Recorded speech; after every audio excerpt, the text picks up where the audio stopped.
Just hours after 2 New York City cops were shot dead in a targeted assassination, anti-police protesters took to the streets in St. Louis to taunt the police there. Pigs in a blanket! Pigs in a blanket! Pigs in a blanket! And as if that wasn't sick and shocking enough, we're learning that the leader of that protest, Bassem Masri, was welcomed, yes, welcomed by the Obama Justice Department to offer his advice about police reform after the deadly shooting of Ferguson teenager Michael Brown. Here to react is Fox and Friends weekend co-host and my friend Tucker Carlson. Good morning, Tucker. Good morning, Peter. Tell us about this. I can't believe I'm asking the question. Well, Bassem Masri's been around for a while. He's a left-wing, pro-Palestinian activist who's tangled with the law a number of times over the past 6 or 7 years. He came to prominence on social media during the Ferguson anti-police protests there.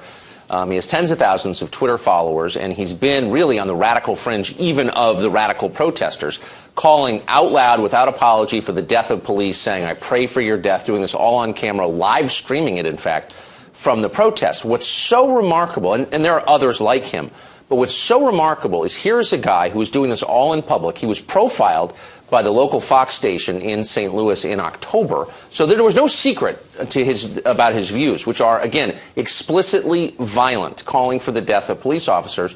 And yet 2 weeks after that profile, which aired on television, he was invited, as you said, by the Obama Justice Department to a community meeting to give his input on restoring integrity to the police department. Really remarkable. Tucker, let's watch, and let's have the audience watch him in action. Watch this. This is how my boys wrap their face. The Palestinian resistance. Real men. Y'all police, why don't y'all go and stand toe-to-toe with the Palestinian resistance? See where the that gets you. Standing toe-to-toe with the Palestinian resistance with his face covered. Why would the Department of Justice, why would this Attorney General sanction, condone, and tap a person that has expressed violent views as somehow a reformer or an expert on police justice in this country? Well, that's a great question, and we should also note that he went on to praise ISIS and Hamas by name. And I should also say that he's a moron. He's a functional illiterate. I've spent a couple hours reading his tweets and watching videos of him and have not heard a single substantive recommendation for how to improve policing or improve relations between the community and police. So here's a guy who is singularly uninspired, unhelpful, just a loudmouth, a yeller, an attention seeker, who is not constructive in any way. So it's very unclear why he would be singled out by the Obama Justice Department as someone whose views are worth listening to. By the way, he, of course, bragged about it immediately on social media, saying to his tens of thousands of Twitter followers, "I've been asked by the Justice Department to come in and give my views."